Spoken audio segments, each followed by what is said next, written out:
The goal of listening is not to say that I endorse everything that the person is saying. And so a lot of times as a listener, we get offended by if somebody's saying something that we disagree with, and it's very hard for us to just remain there. But that's not really the goal. The goal is not to say, I agree with everything you're saying. The first goal is that I'm with you as a person.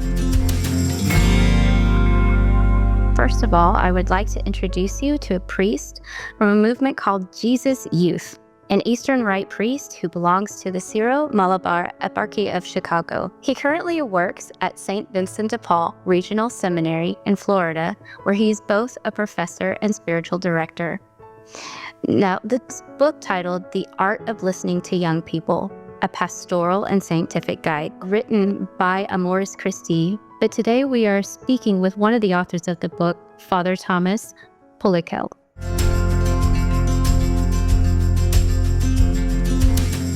Let us welcome Father Thomas Pulickal. Thank you so much. It's wonderful to be here. Father Thomas, the title of your book is very catchy, The Art of Listening to Young People, a Pastoral and Scientific Guide. So with its wording, you used the art instead of using how to. Can you tell us a little bit about the inspiration and your practical approach? Yeah, I mean, you're very astute to notice that, and it's a very conscious decision. We had a lot of discussions about what the title should be. And in this day and age, we find a lot of how-to material. I mean, a lot of times you go on Google and you say how to, and then develop whatever skill that you want. But we realize that with listening, it's not just like a technical skill. It really is an art. And the reason for that is because it has to do with the human person. We're not just working on a machine or fixing our car. We're working with another human person, and there's always going to be an art to that. And so we've tried our best to, while capturing the best of scientific knowledge and best practices, at the same time to be aware that at the end of the day, we're working with a person, and there's an art that has to accompany that. Father, I think that's amazing. I really feel like there's a huge gap between listening and speaking to our youth. They come from a different generation than us, so which kind of leads me into our second question.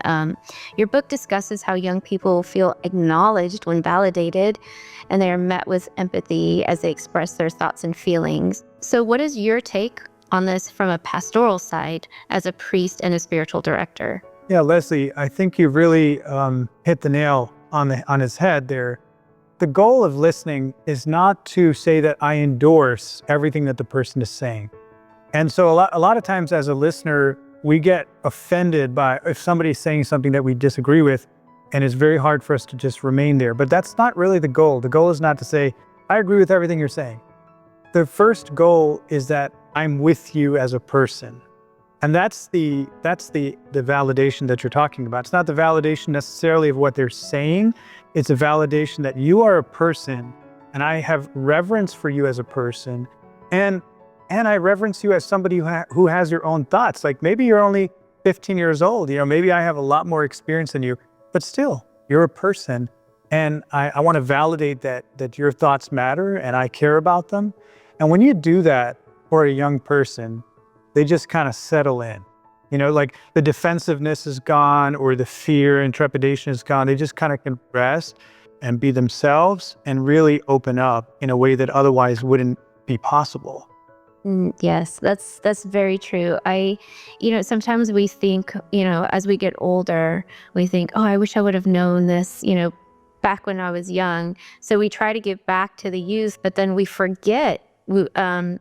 We kind of forget what it felt like to be that age, right? And so being able to put ourselves back into that position, but just like you said, being that listener and that support, just saying, I want to go on this journey with you, is just so much more powerful, and it builds trust with the younger generation. And I really feel like listening is the key to allowing them just to express themselves, because sometimes when they speak things out loud, they can hear things differently and figure things out a little bit more. And just adding a little bit, of promptings, maybe from the Holy Spirit or something from our own experience that we've encountered, can be so powerful and pivotal for them. So I completely agree with what you're saying. Right. And listening doesn't mean that you won't get an opportunity to speak. It doesn't mean that I'm only going to listen, but it's that I'm going to listen first. And when I listen first, actually the other person is going to be much more receptive to what I'm saying, because they're like, oh, you get me. Okay, I want to hear what you Right. have to say. I'm reminded of that verse from James where it says, let everyone be slow to speak and quick to hear, And so we want to have a first tendency towards listening. Like our first goal has to be, let me truly listen and understand, and then I will get the chance to speak. Yes. Like they say, we have 2 ears and 1 mouth. Yeah, exactly right. Traditional wisdom. So I think that's wonderful. When it comes to, I'm going to use your words, the art of listening. In the book, you've listed 2 kinds of listening. How do these become an advantage in establishing a connection and making the youth comfortable and trusting? Right. So one thing that we found is that, as you point out, not all listening is the same. You have different types of listening. And actually, the type of listening that is best is entirely dependent on the nature of the conversation that you're having. So if you're talking to a young person and the young person is really, let's say, going through heartbreak, which is very much part and parcel of being a young person, right? So going through heartbreak, what do they need? What's the goal of the conversation? It's along the lines of empathy. They need to be understood at the level of their feelings. But not every conversation is like that. There's another facet of being young is that you're trying to figure out your future. You're trying to make plans, trying to figure out, for example, maybe what career would be best for me. And that's not something where primarily what a person would need is empathy.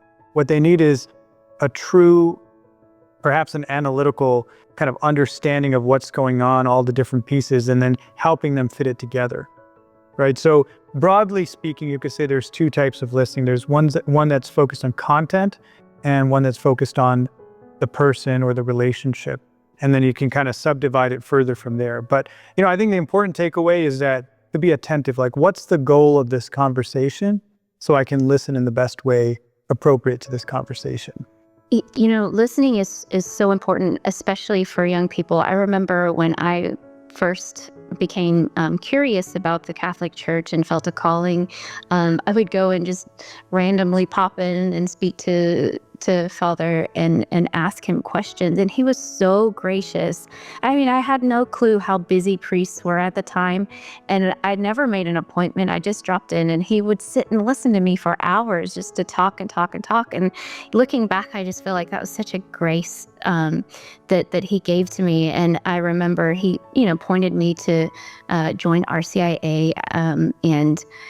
And he told me, it's funny that kids your age are usually moving out of the church and not into the church. And something that statement that he told me really, really has stuck with me in my heart this whole time. And I really feel that there is a need for a calling to bring that age group, or not even bring, just to keep them in the church during that age of, transitioning to college, transitioning into adulthood. How can the church support them? And I really feel like St. John Paul II was pivotal, in the movement of our Catholic culture to recognize the youth.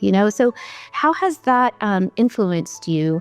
Yeah, John Paul. Wow. I mean, he is, for me personally, so central. When I was a teenager, normally you kind of revere saints after they've died, but I had like a poster of him in my room, and I would just look into his eyes and feel like I was understood, like there was someone who really understood me, which is, you can't really explain that by natural means, and that's where I think listening goes to a whole nother level.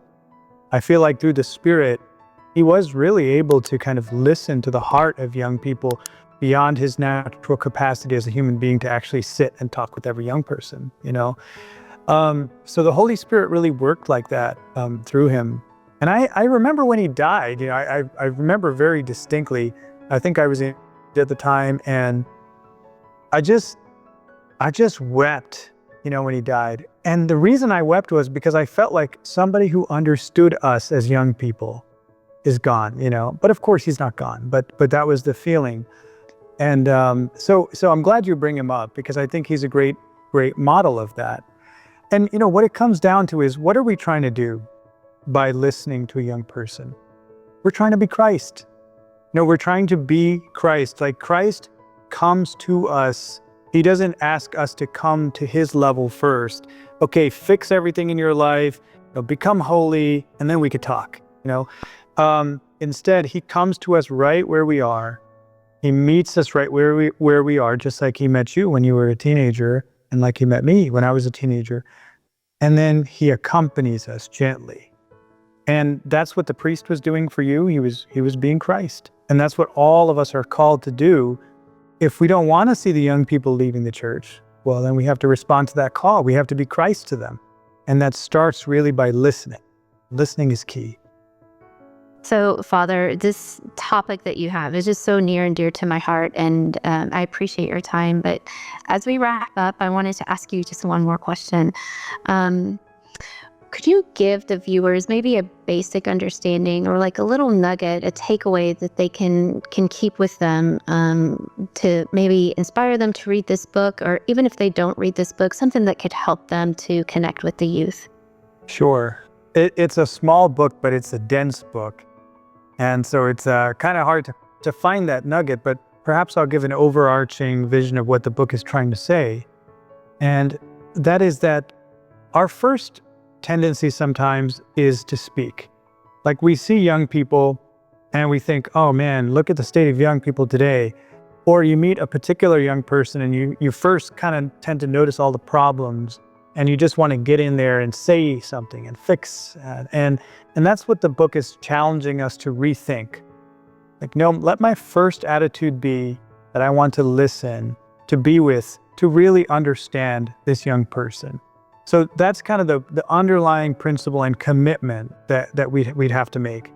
And then the second part is to realize that listening doesn't necessarily come like naturally and automatically, that there is an actual skill. It's kind of like a muscle, it might be a little weak right now, but if I practice and if I learn some things, like by reading this book and other resources, I can strengthen that and actually become a better listener, a more effective listener. And that will enable me to reach more and more young people, and actually everyone. This really applies to everyone, even though we've focused on young people here. So that's kind of, I would say, the overarching thing, is the first to have that fundamental commitment that first I'm going to listen. And then my second commitment is that I'm going to improve. I'm going to work on my listening skills. Father Thomas, thank you so much for being with us today and sharing your gift, that this gift that you've given to us in a book called The Art of Listening to Young People, a Pastoral and Scientific Guide. You can find this book on Amazon. I know that it would greatly bless you and your lives and being able to connect with the youth. We so need it. And I thank you so much for sharing this gift on behalf of all of the authors with Amoris Christi, that just being able to put something together for all of us to use as a tool to continue to grow not only ourselves, but our faith and our church, and just growing in love and communion, like you said, to be Christ-like to those who need somebody to listen to them. So thank you. Thank you, Leslie. It was a joy. It was a joy having this conversation with you. Absolutely.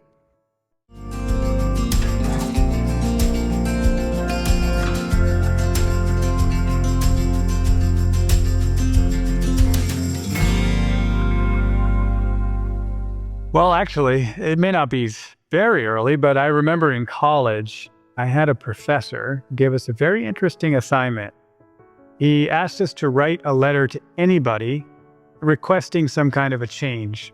And if you actually sent the letter, you got extra credit, and I wanted the extra credit. So I sent the letter to my university asking for a change. I was shocked that they actually implemented the change. And I think that was the lesson that the professor wanted to instill in us, that words can be very powerful, can be very influential. especially if we take the time to articulate them well. So that's probably a good experience to share with you all.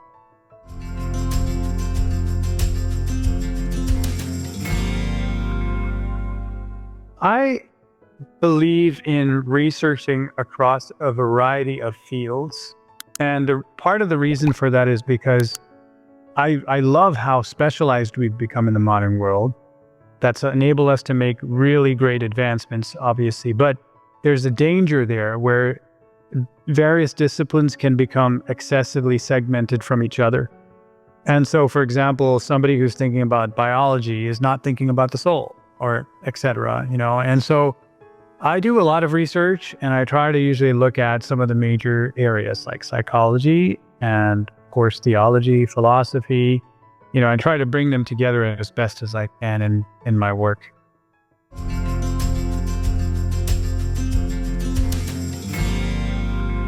My favorite Catholic books include Confessions by St. Augustine.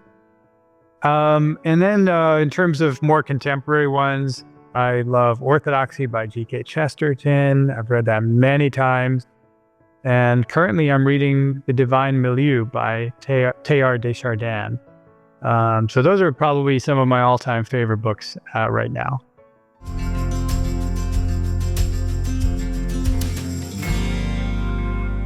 Stories are extremely powerful, and I think they're largely powerful because of the fact that we don't realize how powerful they are. It's kind of like when you're growing up and your parents tell you, you got to do this and you got to do that. Your teacher says that. And then, the way people respond to that can vary depending on how compliant they are. But stories influence us at a deeper level. They change our perception of reality. They give us a way to interpret reality. And we don't even realize that we are all interpreting reality, all the time. And so I think that I'm not particularly good at fiction in terms of writing or anything like that, but I have great regard for it because it probably influences the world in one of the most powerful ways possible.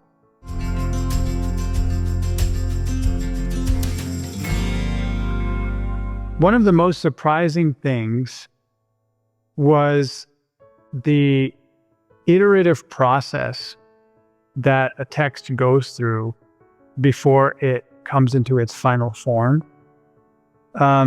It's amazing. It's like you start with something and sometimes you might feel like after you've written it, then you go back and you read it and you're like, oh man, this is a mess. This is a kind of a disaster. And then just through the patient work of refining it and reworking it, and especially cutting things out, the way that it can become quite nice and quite crisp. Of course, never perfect. So you have to find a point to stop.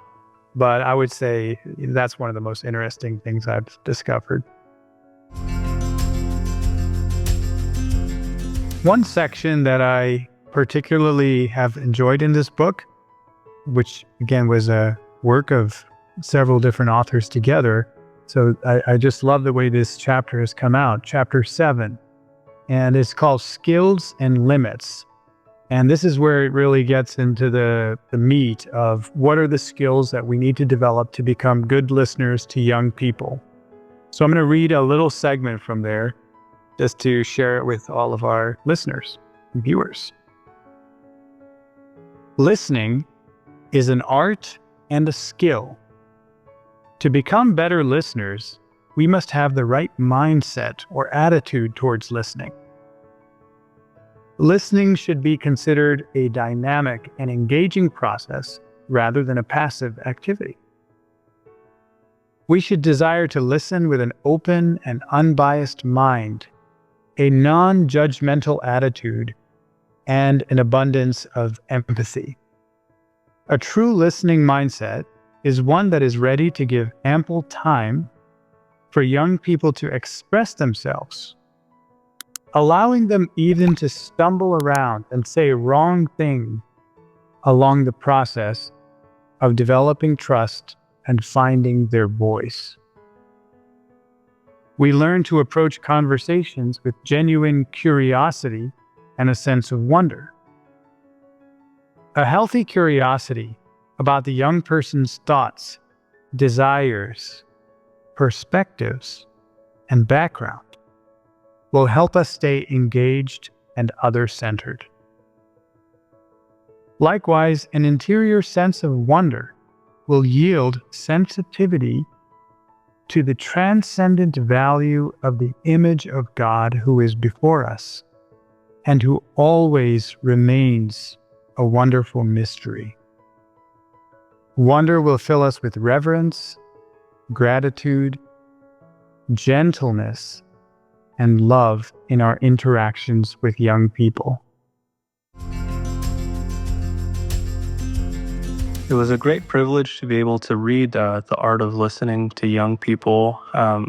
When the book first came out, I knew that it was definitely a need that was being answered, and I'm really grateful to Amoris Christi for putting it together, because I've heard from countless parents, and not just parents, even just young people themselves or those that work with young people, just this growing desire to want to know, how can I accompany young people? How can I walk with them? How can I properly listen to them?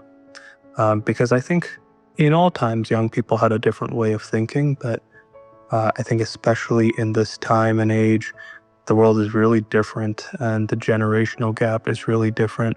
So I think just to be able to understand how to navigate that, how to build relationships with young people, how to hear them out, how to walk with them, it's not an easy task. And the beauty of it is that it's something that can be learned.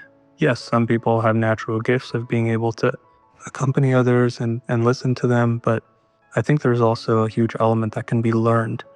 And that's really what this book does. I think it empowers anyone in any walk of life to learn, how can I walk with a young person? How can I properly listen to them? The art of listening to young people, right? And I think it's such a need in our church today, that there's so many challenges that young people face. And oftentimes it can be easy to just say, oh, it's just a soft generation, or it's just a generation that doesn't understand the real world. But that doesn't really solve anything, right? And I think especially as Christians, we want to make sure we're listening to those that are suffering. We're listening to those that are going to be the next leaders of the world, right? And I think just how to do that, this book really helped me, I think specifically through the stories that are offered. Specifically the story of, I remember there was one story in the book about a professor that walked with a young man that was really troublesome in the college and was going through a really challenging time and seemed to be really rebellious. But just through the power of listening, how he had such an powerful internal conversion and went on to become really, he did really well in school. He behaved well and he interacted well, just because he was listened to well. And I've seen this over and over again in my own life, where it's not the most wise people or the most talented people or the most gifted people that really helped me in my journey towards Christ, my journey towards any success. It was just those that properly listened to me and heard me out. And the power of just listening to young people can change their life. And if you want to learn how to do that, I think this book is just a perfect guide. I haven't seen anything else like it. Through stories, through actual research, through pastoral experience, any area that you can think of that would apply to this skill of listening to young people, this book really helps with that. And I'm just really grateful that it's out there, so easily accessible, easily understandable in simple language. And I think I really hope that more people read it and more people share it, because this can be a huge, huge step to bring massive healing to our church through the next generation of young people that are coming through.